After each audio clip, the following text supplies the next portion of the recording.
A very warm and good evening to one and all present here on the stage and to all the participants who have come. Let me steal 5 minutes by not addressing the names of everybody over here so that I can get to talk more. First of all, I would like to thank the organizers and the members for having founded such a beautiful need of the day, need of the hour, Students' Federation of Dravidians. I say that it is a must that the Dravidian ideology must be taken beyond the south and should be spread throughout India, just because we have so much of statistics and so much of success that has been created by the Dravidian ideologies and the Dravidian principles, that is for the rest of the India to follow, which of course the central government, be the Congress or the BJP, have now started following the schemes and various other programs that have been introduced by the Dravidian parties in Tamil Nadu, so that it is there for the rest of the India also to benefit. And this term, the Dravidian stocks beyond Tamil Nadu, was first taken and spoken by our founder of the DMK party and our first chief minister of DMK party from Tamil Nadu, C.N. Annadurai. He was the first one to say the word the Dravidian stocks, and that was the time when the rest of India turned their heads to see what it means and what it is. So today we stand at a very crucial moment where the students' organization, because they are the most powerful organization, and especially at the time when Tamil Nadu was brutally attacked inside the JNU campus, and when pictures of Periyar, Lenin, Marx, Ambedkar were taken away from the wall and thrown, and it is the right time now to form the Students' Federation for Dravidians, where you will have to fight it out. It is the students who have the courage, it is the women, it is the girl students, it's the time for you all to come together and to voice out against the oppressed, because Dravidian simply means it is an inclusive growth for all, to have a human development index which is there for everybody to see, and it is always against the oppression. So whenever you are being oppressed, for an example, in JNU, before there were around 100 Tamil students studying from Tamil Nadu. Now they have around only 40. And what they do, they try to attack you by your principles, by your ideologies. They don't involve or they don't come into a conversation with you, but they use force and they brutally attack you, and they instigate you by removing the pictures and this thing. So now there are 40 students, and by this attack, what happens? The students' parents will feel they will be in a sense of fear to send their students, and slowly by this the numbers will still be reduced, because when you cannot attain or gain things by your principles and your ideologies, this is what they do. So this is not a time to bow down, or this is not a time to succumb to.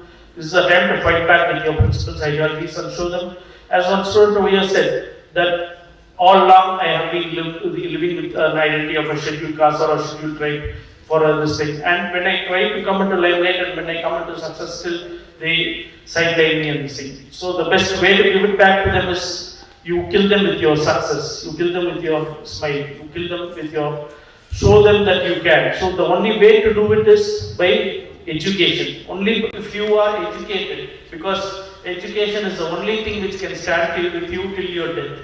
Take away everything from you, take away your wealth, take away your house, take away everything. But if you are on the road just with your education, you can build back your life right from the start. So it is the education which is important. So that is what they want to take away from you. I'll try to push through or run through just some events, like how Tamil Nadu has always been giving importance for education, and that is why we stand to have the high, we are the number one indices in health and education. And our gross enrollment ratio is more than 50, whereas that of India is just 26, and the gross enrollment ratio of Tamil Nadu is much more than that of America. So when initially, before DMK and before Tandai Periyar, there was a party called the Justice Party in Tamil Nadu. It was founded by Dr. Nair, Dr. Nadesan, and P.T. Tyagarajan. So they were all opponents, but then they came back together because they found that being separated, being divided, they cannot fight against the minority group which occupy the majority of workforce and education sector. So they came together, and in the year 1926, they formed a law saying that reservations would be given to people in education and in work. That was because 97% of the education and workforce was occupied by a population which was just having around 3%, the so-called forward caste or the so-called the forward communities. So what they did, they formed this reservation, they gave a law. And so people, so we see in this house itself, in this place, you all are there, students are there. Just imagine and think, how many of your grandfathers would have studied, would have gone to a college, would have finished their schooling. It would be okay, we can see only 1 or 2 persons would live there. When you come to your father, little more. But now today, if I ask in this, the whole hall will lift their hand. So we have come, so something has been denied to us. We have been fighting. So this is where we have had this thing to fight. But after forming the Justice Party and after forming a law in 1926, this was not the same scenario throughout. After India got independence in 1947, this High Court of Madras struck down this law, said that no, this law will not stand good. Then what happened? So again, it goes back to the same old ideology of only a few people gaining access to thing without reservation. Because reservation is much needed, you are sidelined, you are marginalized, you are an outcast. So Tandai Periyar, he took it up as a protest, and Jawaharlal Nehru was the Prime Minister of India, and Dr. Ambedkar was the Law Minister. He went and he fought, there were so many other protests, and he took it forward and he saw to it that they bring a law. But then also they said that they will give reservations in work, not in education. But Tandai Periyar didn't accept that. Why he didn't accept? Because again, who will be educated? It's that the minority group which has the majority in this thing. Then again, when it comes to workforce, only these people who would have had education. So he didn't accept that. He said that he needed reservations both in work and in education, and that is how after India, the first parliament being formed, the first constitution amendment to be made was reservations in work and reservations in education was the first thing. So that is how we have gained this. That is how people who had no access to education were given this platform, and that is why we stand here today. And also you remember that last year we got a very important verdict in the Supreme Court of having 27% reservation for OBC quota in medical colleges. That also was a law which was fought from Tamil Nadu, and not only Tamil Nadu stand to gain out of it. It is now for the rest of the whole of India to have gained these reservations where it was denied to them. So this is this thing, that thing. Tandai Periyar, he didn't take part in electoral politics. He had his principles, but he was a man who saw to it that his ideas and his principles were elevated into law, which came into force and this thing. So after Anna became the Chief Minister of Tamil Nadu, he made his dream of self-respect marriage. That is, you can conduct a marriage without a religious person. You just need to solemnize your this thing. So it is still a law only in Tamil Nadu. That's why we are fighting it to bring it a law throughout India. I have introduced a private member bill in Parliament, just as I have introduced for an equal rights for LGBTIQ also. So these are the progressive minds that the SFD also should take. So SFD, I would encourage you all to not just don't lie down with the laurels that you have started an organization. How to go forward, conduct meetings regularly every month. Have people from different ideologies come. Have people from different and same like minds come. Discuss, because discussion is the only way where you can have. So there are so many speakers here where we have gained so much knowledge from their states, from their universities, from their colleges, from their ideologies. So it is always very good to involve in ideologies and involve in discussions, though be it if they are of the different side also. But the best part is you will have to try to convince them, and when you try to convince them, that is your success. So after this, like after Rajendrana Anna, and then he named the Madras presidency as Tamil Nadu, and then it didn't stop over there. And when our late Chief Minister Karnali became the Chief Minister, he saw a big slot of so many people welfare measures being just distributed to people. There's nothing called freebies in Tamil Nadu. It is all social welfare measures where each and everything behind has a story which has led to women empowerment, the family become economically stronger. There are so many examples, like for the public distribution system. Because land was always in a village, if you have 100 people, the land belongs to 10 people. The 90% of the people rely upon the landlord. And the landlord can give you work, agriculture based work only for 110 days out of 365 days. Because agriculture will take place only during that time. Okay, 110 days they get work. What about the rest of the 225 days? They do not have work. They'll have to depend upon the landlord. They'll have to take a loan from him and he'll treat them as a slave. So what he did, he introduced the public distribution system in the year 1972, which was then later on distributed throughout India. So he gave them rice and dal and other essential items at a very subsidized rate. So these are all people welfare measures. The beauty of Dr. Kalaignar is, if you go for an IAS officer, because the executive always try to put pressure on you and say that this cannot be done, the financial, they'll show you the paper, they'll show you that it cannot be done. But the beauty of Dr. Kalaignar is, he showed it that it can be done. So it is not that you will have to listen to an executive officer and IAS officer always, but you will have to show that how you do it. Because giving free electricity to the farmers, they said it cannot be done. But he improved it and he has done, and today in so many other states also free electricity for farmers is done. So giving rice for 2 rupees a kilo, they said it cannot be done. But he has shown, and it is still a proven model. And giving gas stoves for the women household, and also, that also there is a story behind it. It is not just this is a freebie. It is because the women should cook faster. You cook faster than a firewood, and then you have a chance of going to a college at a faster time, going for your studies. And for women, the first self-help groups in India was started in Tamil Nadu, where women are very empowered. So in today's in Tamil Nadu, in a household, if a man of the house wants some money, he asks the wife over there. He says, can I have 100 rupees? Can you think of these situations having happened in anywhere else? So this is how you empower women.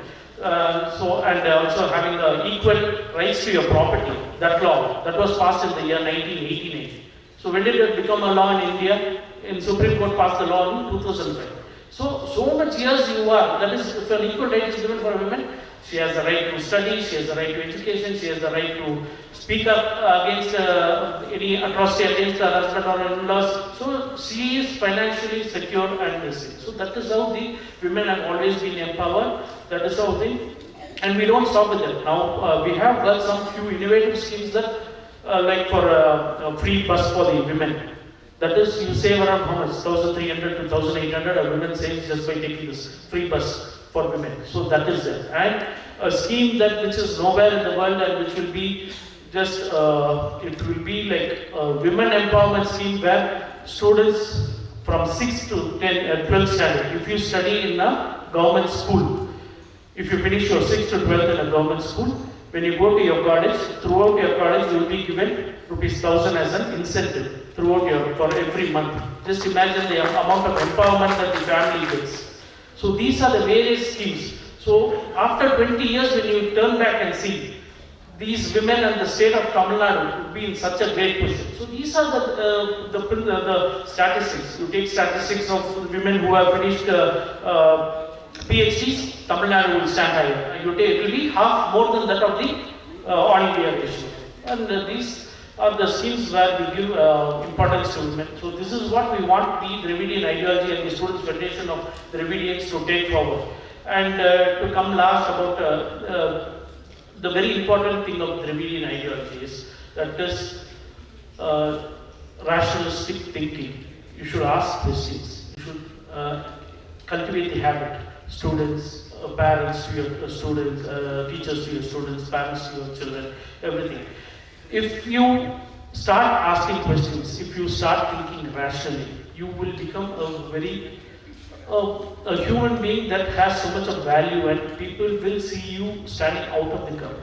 See, in Tamil Nadu also, 99% of people belong to a religion. That is, or even leave out a religion. 99% of people believe in God, their own music. But still, 80% of the people treat Periyar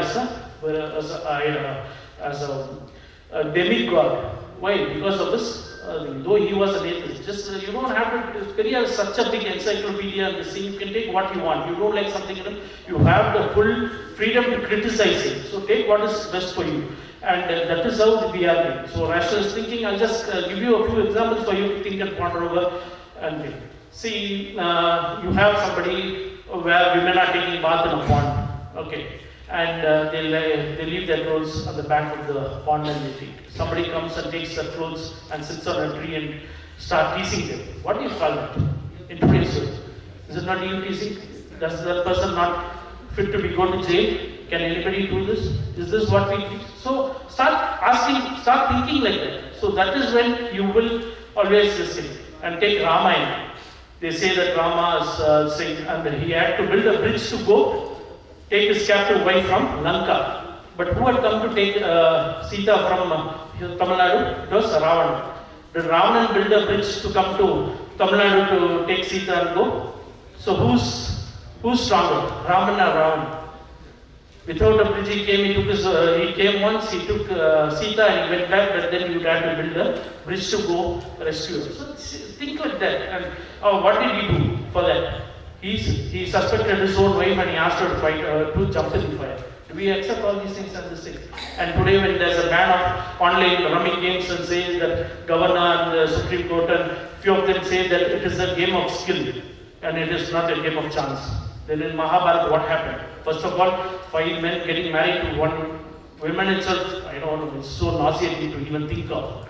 And then about women empowerment, women freedom. And then they gamble having her as a this thing. Was that a game of skill? So these are the things that you will have to think upon.